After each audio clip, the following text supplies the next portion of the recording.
महाराष्ट्राचे उपमुख्यमंत्री अजित पवार साहेब यांचं बारामती या ठिकाणी विमान अपघातामध्ये दुःखद निधन झालेलं आहे। अजित पवार साहेब यांचं अशा प्रकारे जाणं हे संबंध महाराष्ट्रातील त्यांचे चाहते आणि महाराष्ट्रातील जनता यांच्यासाठी अत्यंत क्लेशदायक अशा प्रकारची घटना आहे। मार्क्सवादी कम्युनिस्ट पक्षाच्या वतीने अजित पवार साहेब यांना मी अत्यंत भावपूर्ण श्रद्धांजली अर्पण करतो।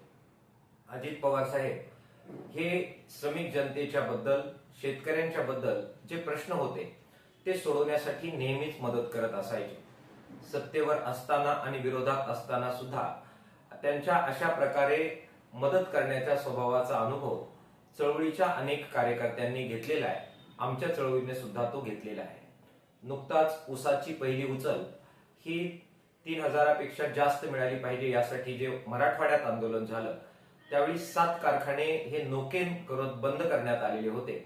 तो प्रश्न सोडवण्यासाठी सुद्धा त्यांनी आपला शब्द खर्च केला, मदत केली आणि मध्यस्थी करून शेतकऱ्यांना न्याय देण्याचा प्रयत्न त्यांनी केला। अकोले विधानसभा मतदारसंघामध्ये सुद्धा निवडणुकीच्या काळामध्ये त्यांच्याबरोबर एकत्र काम करण्याचा योग आमच्यासारख्या अनेक कार्यकर्त्यांना आलेला होता।